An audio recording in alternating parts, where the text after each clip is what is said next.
James M. Collier, 1920 to 1998. James M. Collier was an American journalist and writer. He was the producer of the 1997 video, Was It Only a Paper Moon?, which calls into question some very basic facts about the lunar module.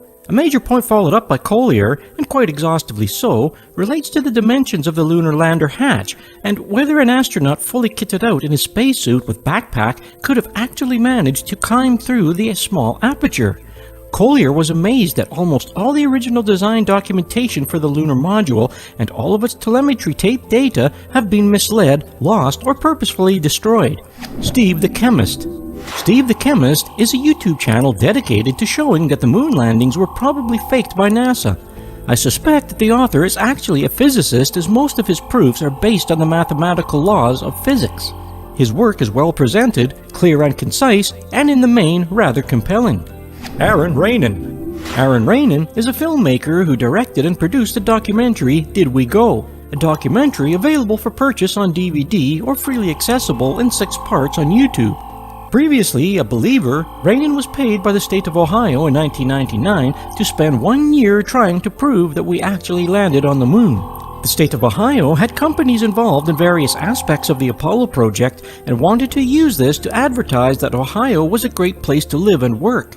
As a result of his investigations, Rainin became a skeptic. He concluded that the challenges in trying to prove we landed on the moon are great. Ralph Rene, 1933 to 2008.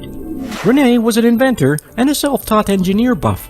He was also the author of a 1994 self-published book, NASA Mooned America, in which he used common-sense physics and innovative thinking to prove his words, not mine, that NASA never put a man on the moon.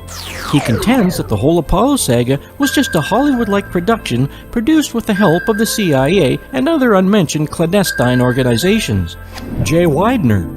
Jay Weidner was an author, an interviewee about the moon conspiracy theory in 2012 documentary Room 237. In this film, he repeatedly states that he does not necessarily doubt that America landed men on the moon, even though he thinks that it was a conspiracy with Stanley Kubrick to fake the initial lunar landing footage. You can find several of his radio interviews on YouTube. Jarrah White. Jarrah White is an Australian conspiracy theorist known mostly for his long-running series of YouTube moonfaker videos claiming that the moon landings were hoaxed. He is perhaps most of the meticulous of the skeptics in his investigation methods. In addition to his moonfaker videos, he also maintains a website with the same name, and his beliefs about the hoax have led into a few confrontations with notable believers on and off the internet. He likes to style himself rather gandly as the grandson of the Apollo moon hoax theory. At the time of producing this, he had uploaded over 800 YouTube videos on the supposed moon landing hoax. James H. Fetzer. Fetzer is a retired American philosophy professor and conspiracy theorist. On May 2, 2013, he was interviewed by Dr. Sterling Harwood. In this interview, Fetzer defended the conspiracy allegations that all 6 lunar landings were hoaxes. You can find many of his videos on YouTube. David Groves. Groves worked for the now defunct Quantect Image Processing, which was a UK-based company. He examined the famous photo of Buzz Aldrin emerging from the lander and said he could pinpoint where a spotlight was used. Using the focal length of the camera's lens and an actual boot, he allegedly calculated using ray tracing that the spotlight is between 9.4 and 14.2 inches to the right of the camera. This matches with the sunlit part of Armstrong's spacesuit. Philippe Leroy. French author of Luminaire sur la Lune. An English edition was published in 2003, Moon Landings, Did NASA Lie? He said that astronauts did land on the moon, but to stop other states from benefiting from scientific information in the real photos, NASA published fake versions of their images. Alan Weisbecker. Alan C. Becker is a novelist, screenwriter, memoirist, and surfer. He is the author of several novels, Cosmic Banditos, In Search of Captain Zero, A Surfer's Road Trip Beyond the End of the Road, and Can't You Get Along with Anyone?, a writer's memoir, and A Tale of a Lost Surfer. He was also occasionally the writer of the TV series Miami Vice. He is an ardent critic of the NASA Apollo moon missions, which he claims are totally faked. David S. Percy and Mary Bennett. TV producer, expert in audiovisual technologies, and a member of the Royal Photographic Society. David S. Percy is co-author along with Mary S. Bennett of Dark Moon, Apollo and the Whistleblowers, and co-producer of What Happened on the Moon. He is the main proponent of the whistleblower accusation, arguing that mistakes in the NASA photos are so obvious that they are evidence that insiders are trying to blow the whistle on the hoax by knowingly adding obvious mistakes that they know will be seen. Owlus Online. Owlus Publishers is based in the UK and was founded nearly 25 years ago to provide a flexible outlet for articles, books, DVDs, and videos. The aim of Owlus Online and its associated websites is to promote greater awareness and stimulate different thinking. Owlus publishes works that fly in the face of orthodoxy and established thought. The intention is to present alternative ideas and discuss new ways of viewing the future of mankind. Scott Henderson. Scott is a well-known Apollo hoax researcher who has identified many anomalies in the Apollo photographic record. In this paper published on the Owlus.com website, he examines the Apollo fake set and identifies some very strange methods of construction. Richard Hall. Founder and main presenter of the Rich Planet Internet TV show, which covers a variety of topics. His YouTube channel states that our programs are intended to expose information covering a wide range of issues which mainstream television do not cover correctly. Mainstream media is controlled by a tiny group who, in order to maintain vested corporate interests and serve their masters in the intelligence agencies, censor and distort certain issues they cover. It states that our programs seek to expose these practices and report on subjects as false flag terrorism, UFOs, animal mutilation, hidden energy technology, and many more. In fact, any subject we feel is being hidden or suppressed for nefarious purposes is covered. Any program you see on this channel might shock you, or you will certainly not see the information on dumbed-down mainstream television. One of the topics covered are the Apollo moon landings, usually presented in conjunction with Andrew Johnson. Hunchbacked. Hunchbacked, or better known as Xavier Pascal, is an aerospace engineer. He hosts a YouTube channel devoted to exposing the Apollo moon landings as being totally faked. He has produced numerous videos on the inconsistencies in the Apollo technology and the photography. He has a similar meticulous approach to the evidence as Jera White. Jet Windsor. Jet is a writer and a director of several films, but our main interest is in his acclaimed documentary movie, Moon Hoax Now, in which he highlights what he considers to be the most serious anomalies in the moon landing story. Make-Believe, Smoke and Mirrors. This is an extraordinary video produced by someone who remains to prefer anonymous, but the narrator heavily disguised his voice, which unfortunately makes the video extremely hard to understand. It has now been restored with narration and text. It can be found on Apollo Detectives and on www.apollomoonhoax.net. Danelia S. This is a YouTube channel which provides some content on the NASA Apollo project. You will see more of the videos from this channel later on in our investigation. The Non-Skeptics and Believers. The evidence of moon fakery is not all one-sided, as there are many, in fact a majority, of true believers who ardently, and sometimes exceedingly blatantly, defend NASA and its version of the story. These are our band of true believers and deserve our utmost attention and equal respect in the telling of our story. In what we would imagine is a purely scientific debate based on evidence, or lack of it, we often find ourselves amidst what can only be described as a raging battle. The vociferous nature of some of our believers is surprising to say the least, but judge for yourselves as we safely stand on the sidelines and watch the debate unfold. Thee Baker. Thee Baker hosts a YouTube channel and has provided a scientific rebuff on many of the skeptics' claims in a 5-part series in which experiments are conducted to demonstrate that many of the anomalous claims may be demonstrated as being untrue. Brant Watson. Brant goes under the guise of Astrobrant 2 and has provided many comprehensive videos as evidence that the moon skeptics are wrong in almost 500 YouTube videos. In general, he presents some quite compelling evidence on specific topics, but unfortunately, his uncontrollable obsession to belittle skeptics using derogatory and scathing language does nothing but detract from the actual good science. You can get a feeling for this from this video in which he has his say on the skeptics. I can imagine Galileo would well recognize the approach. Brian Cox. Cox is an English physicist and professor of particle physics at the University of Manchester who has recently achieved celebrity status as a TV science presenter and writer of several science books. He is a staunch advocate that NASA did land men on the moon, but has the unfortunate habit to refer to anyone who questions his cherished view of a colossal knob sick end or a complete moron. We must conclude that he meant knob end, as a knob is a person of wealth or high social status, but only Brian knows what he meant. Although he defends as true the NASA version of the moon landings, he does not appear to offer any scientific proof. His only defense is his rather convoluted statement that Americans never landed on the moon. You might as well say America was never discovered. I think, like me, you must be missing that logic too. His assessment of the Channel 5 documentary Conspiracy Theory, Did We Land on the Moon?, produced in 2001, if I ever had the misfortune to meet the fishhead who commissioned this shit on Channel 5 about the moon landings, I will punch them. On the face of it, it would appear to be a staggeringly non-professional approach to science for a university professor. NASA, the National Aeronautic and Space Administration, is the organization that was responsible for the management of the Apollo missions, even though large parts of the project were subcontracted to many other organizations. NASA as such is our main conspirator, if there is in fact any conspiracy at all.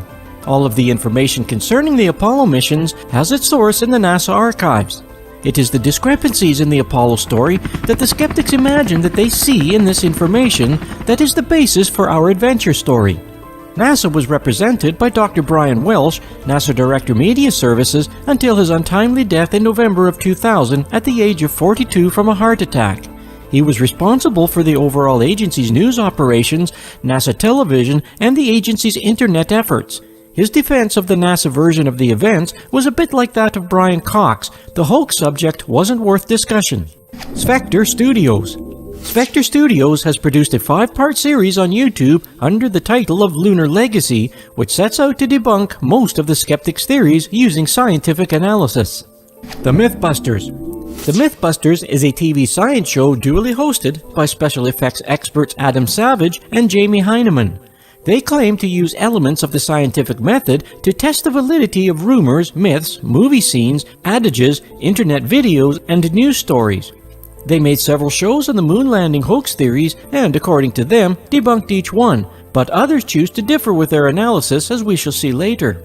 Shane Keelan. Shane hosts his own YouTube channel and has uploaded more than 250 movies repudiating the moon hoax claims of the skeptics. He makes some good scientific demonstrations, but again, most regrettably, he has the tendency of belittling some skeptics rather than just concentrating on presenting the factual evidence. Paul Sciolito. Paul hosts the English-based YouTube channel named Curious Droid, which is dedicated to all aspects of science. He has posted several videos debunking some of the Apollo moon hoax theories. He has a good presentation style and takes a professional approach, and unlike some of the others, concentrates on the facts without the belittling insults approach adopted by other believers. Phil Webb. Webb is an American who has a YouTube channel primarily devoted to investigating science and provides some very interesting material. He has also produced several videos which attempt to debunk the moon hoax claims.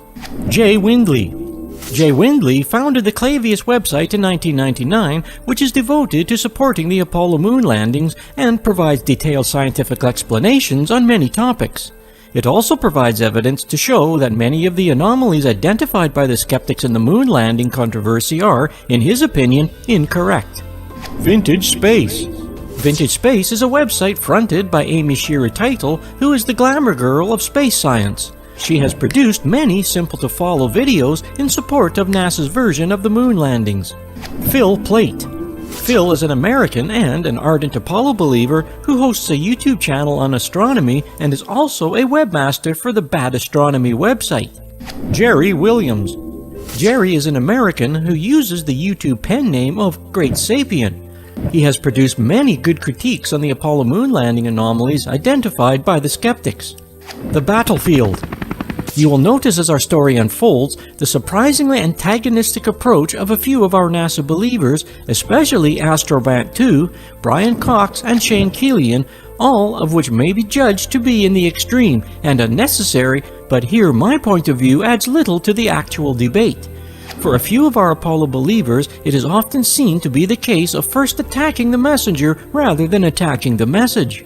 The true science approach is to examine the evidence and then state how that evidence is flawed or offer competing evidence. You will notice in many of our believers' videos that they often start by attempting a character assassination of the skeptics before moving on to debate the actual message. This is so prevalent that one almost imagines that they had been on the same training course on how to denigrate your opponent. I find this approach rather negative, unfortunate, and perhaps somewhat telling.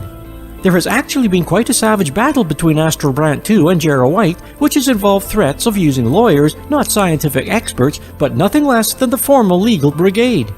I inadvertently used the word battle. Well, I think perhaps I meant crusade. There has developed some bipartisan fervor between certain skeptics and believers in which personalities appeared to come more into the focus than the science behind the moon landings.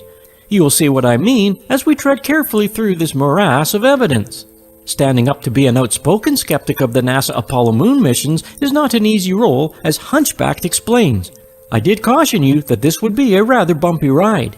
For clarity's sake, I will henceforth refer to our NASA doubters as our skeptics and our non-skeptics as our believers. Dark forces. I have no evidence for what I am about to say, and I merely paraphrase what I have discerned from some discussions that I've had with certain skeptics. Our skeptics are not satisfied just to claim anomalies in the historical NASA materials, but also respect ongoing foul play by NASA. They claim that some of our true believers are in fact agents working on behalf of NASA, some perhaps even in the pay of NASA. They are put there to debunk as far as possible any skeptics' claims that the whole Apollo missions were total fakes. Some skeptics also claim that at least 2 of our skeptics are also NASA plants. You may well question why NASA would need to purposely create more skeptics as though it didn't have enough already. It seems that these NASA skeptics are there to produce such crazy, unconvincing hoax claims so as to tarnish the names of the true skeptics. I will not mention any names, but if you are familiar with the skeptics' material, then you will probably recognize them. Their efforts are so bizarre, so easy to dismiss and ignore as being beyond triviality, but curious, some of our true believers spend considerable time and effort to debunk them. I would imagine that this is simply to draw more attention to them. It is even suggested that the recent preponderance for Flat Earth devotees is also the work of NASA. The idea being to link the Flat Earth protagonists with the moon hoax believers as a further form of discredit. This appears to have been quite successful, as moon hoax skeptics are often linked to the Flat Earth proponents. The skeptics also accuse NASA or its allies of producing fake news stories which can then easily be shown to be hoaxes. Examples are 1. Stanley Kubrick's deathbed confession that created the moon hoax. 2. Reports that China has found no evidence of any Apollo landing sites. 3. Doctored Apollo videos showing stagehands or falling light rigs. 4. Ex-photographers who finally admit their part in the filming of the hoax. 5. Fake moon rocks in the Netherlands. And 6. Even stories that Apollo astronauts encountered aliens on the moon. The list goes on, and the skeptics say that it will no doubt continue. It is so easy nowadays with the internet and video graphics tools to create fake news and fake videos that it's often hard to discern what is fact. The theory is, say the skeptics, that the more hoax claims that there are shown to be spurious, the more tarnished the idea of any of the skeptics' claims. These may be extraordinary claims, but this is a remarkable story nonetheless. So now that we have our actors in place, let's take a look at their evidence for and against the Apollo missions to the moon being faked, in part or completely by NASA. In this video series, we will examine each of the separate areas in which our skeptics have suggested that there may be some glaring anomalies. This is a surprisingly vast subject area with literally many thousands of NASA documents, sound recordings, photographs, videos, books, and hardware to examine. It has been well discussed, debated, and pondered over ever since it happened, or didn't happen, as our skeptics no doubt would interject. You may well doubt that after 50 years of deliberation since the much celebrated events, that there is nothing left worthy to be discussed. You would be very wrong, as we shall discover. First, we will examine the technology required to go to the moon, the spacecraft to get us there, the means of survival in the hostile climate, then we will examine the strange things we found there. Finally, we will look to the future and our next visit to the moon and beyond, hopefully on board NASA's new spacecraft, Orion. Building the dream. If this were played upon a stage now, I could condemn it as an improbable fiction. William Shakespeare, Twelfth Night. It is sometimes hard to think clearly about what technology there was available in the 1960s, given what we now take for granted in our present lives. This was especially true in the manufacturing, computer technology, and the invaluable rocket technology of that time. Skeptics point to this lack of technology to conclude that NASA could have never have achieved so much in such a short span of time with such rudimentary technology. The complexity, the vast scope of the problems to be solved were mind-blowing. How to get man out of Earth's influence, keep him alive, guide him on his journey to the moon, land him successfully on a hostile planet, keep him healthy, and finally bring him back home safely. In this video, we will examine how NASA approached this extraordinary technological challenge. Rocket science. In the early 1960s, it can be said that space technology was in its absolute infancy. There were rockets that could travel long distances, but the guidance systems were yet to be improved. The existing rockets were designed to carry weapons weighing no more than 2 tons and were not capable of putting a man on the moon and bringing him home safely to the Earth. In order to escape Earth's gravity, the rockets needed to propel the spacecraft to more than 25,000 miles per hour, an unimaginable speed at that time. NASA developed the 3-stage Saturn V rocket to meet this challenge. The V originates from the fact that it had 5 rocket engines. Fully fueled, the Saturn V rocket used during the Apollo 11 mission weighed 6.2 million pounds, of which 4.7 million pounds consisted of fuel alone. The biggest obstacle to space travel is to escape the Earth's gravity and atmosphere, and that is why 76% of the weight of the rocket needed to be fuel. It is a paradox that most of the fuel was needed just to lift the fuel. Once in the almost vacuum of space, very little fuel is required and there is no friction to slow down the spacecraft and less gravity. The only additional fuel requirement was to carry sufficient extra fuel for the lunar landing to descend to the moon's surface and then escape the moon's gravitational pull after the moon landing missions.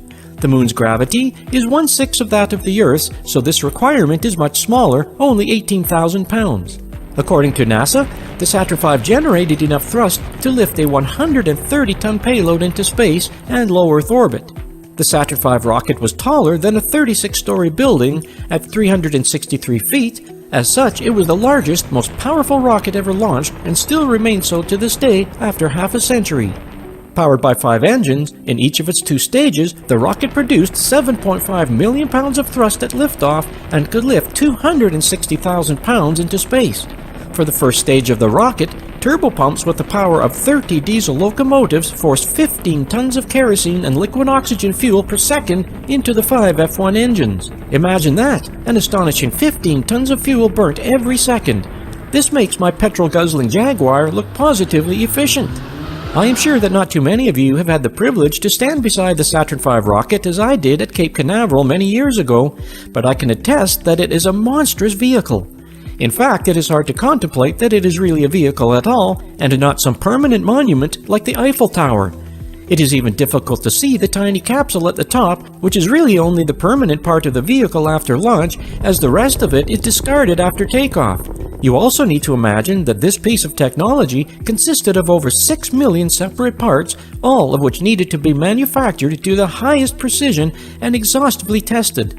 For NASA to have developed this rocket in such a limited time frame was indeed a major technological triumph. Computer technology. In the early 1960s, computers were in their first stages of development. Only giant mainframe computers existed, generating large amounts of heat, occupying whole buildings, and needing air conditioning to keep them from overheating. Despite the sheer physical size of these mainframe computers, they were extremely pedestrianly slow in modern terms and had exceedingly limited storage capacity. They were certainly not capable of being carried on board any functional space vehicle, as would be needed for spacecraft systems of control and navigation. It may surprise you, but the smartphone in your pocket is certainly equivalent to 1,000 times or perhaps more such mainframe computer behemoths. Okay, pen and paper out, now for a little computer science. Computer memory is required for 2 different purposes. Firstly, to store numbers, say as input, or form calculations, so that they can later be accessed to perform more calculations or some previous result. Secondly, memory is required to hold the steps required in the calculation, like add numbers, multiply, subtract, store, etc. This is known as the program. Memory requirements naturally depend on the magnitude of the calculations being carried out. Mainframe computers in the early 60s had very limited core memory. IBM 1400 series, for example, had a partially 16 kilobyte system and used peripheral devices such as magnetic disks and magnetic tape to temporarily hold the information during a calculation, which made them generically slow as they needed to constantly access these peripherals. These peripheral devices were also large, heavy, and cumbersome. It is a complex scenario, but suffice it is to say that without these peripheral devices, computers had little useful computational power. The problem facing NASA was to now get this computing power on board a spacecraft and take it all the way to the moon. The Apollo missions had several distinct computational requirements: control of the spacecraft systems such as life support, energy management, propulsion, and navigation, to mention a few. Once the spacecraft reaches low Earth orbit, the transmission delays mean that the ground controllers cannot use Earth-based computers to provide any precise real-time guidance to the spacecraft. So, shortly after the blastoff from Cape Canaveral, the astronauts are very much on their own without a laptop or mobile phone and heading for the unknown. In order to solve this problem and provide the astronauts with guidance control, NASA needed to be groundbreaking and step beyond what was currently available. It indeed found itself on the sharp end of computer technology, given Kennedy's ambitious but seemingly unrealistic timescale. We are now very familiar with computer-controlled systems, as whenever you fly on an aircraft, you are placing your life in the hands of some anonymous gang of silicon chips who do not care about you, but indeed do take good care of you nonetheless. But back in 1961, the paternal silicon chip had not yet been invented, so navigating a spacecraft on the complex journey to land on the moon was a major problem. NASA was now faced with quite a challengingly serious problem of how to get the required computational power on board an extremely weight and size limited spacecraft. Suffice it is to say that NASA was extremely innovative and designed the Apollo Guidance Computer, AGC, small enough to take on a holiday with you, but just about powerful enough for your needs. Our believer, Curious Droid, provides us with an investigative oversight of the AGC. Now, we may look at this device as the same way that we look at a penny feathering bicycle, but at the time it was the most advanced small computer in the world. Take more than 1 million of these Apollo computers and you still would not have as much memory as you would have in your basic iPhone. Performance-wise, the iPhone 6 is about 20 to 30 million times faster than the AGC. It never ceases to amaze me of the speed and progress of technological advancement in my short pedestrian lifespan. The most pressing problems for NASA was the physical size of the hardware, remembering in those days relatively simple computers filled whole buildings, and the amount of data storage that could be achieved was very small indeed, measured in a few thousand memory bytes.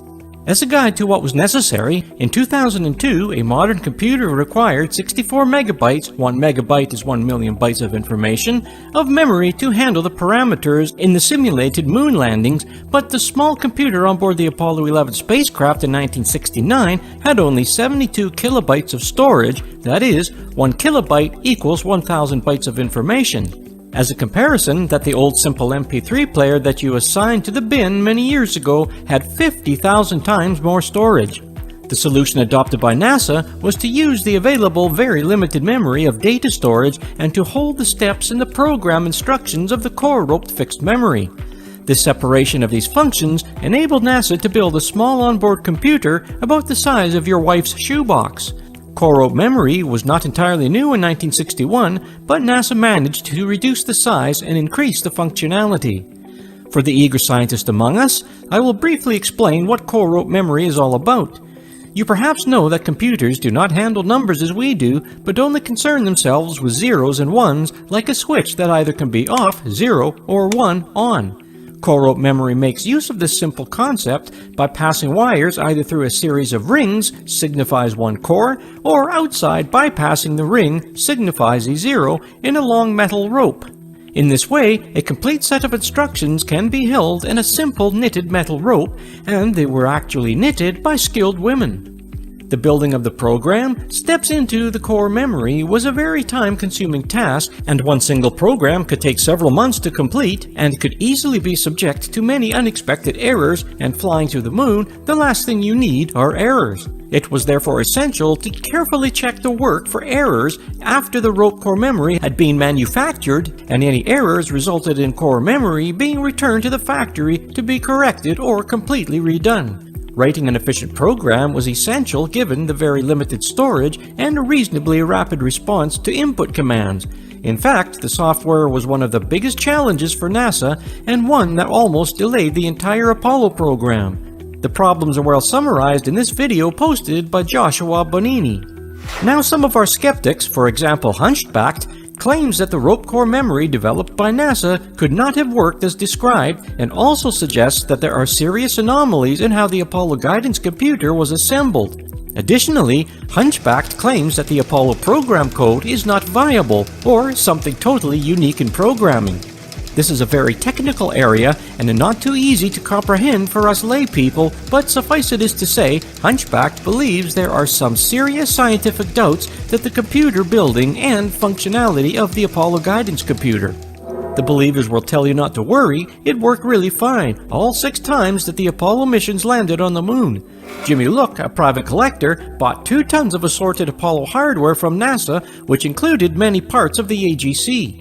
If this team get the AGC working again, then clearly Hunchback was wrong in his assessment of the AGC could not have worked as described. Landing a spacecraft on the moon in a fully controlled manner and then being able to take off again when the mission was completed was another major problem for NASA. You need to remember that the astronauts are 240,000 miles away and completely on their own. They have some idea of where they want to land, that part was planned, but getting to the right spot and landing upright was another matter. This was a very unusual vehicle to pilot, and at the time the only such vehicle in the world, with its single gimbaled rocket engine and several pairs of side thrusters. The smaller the spacecraft that lands on the moon, the less fuel it will need to take off to escape the moon's gravity. The solution adopted by NASA used the rendezvous approach, which involved a 3-part spacecraft consisting of 1. The command module CM, the crew's quarters and flight control section. 2. The service module SM for the propulsion and spacecraft support systems. The CM and SM, when coupled together, are called the CSM. And 3. The lunar module LM to take the crew to the lunar surface, support them on the moon, and return them safely to the CSM in lunar orbit. This system required the ability of the separation and the subsequent docking of 3 components in space. Control of the docking procedure of the CSM and the LM in space involves minute positional adjustments while traveling at thousands of miles per hour and was something new in space maneuvering. NASA used earlier Apollo missions to test and perfect this challenging docking procedure.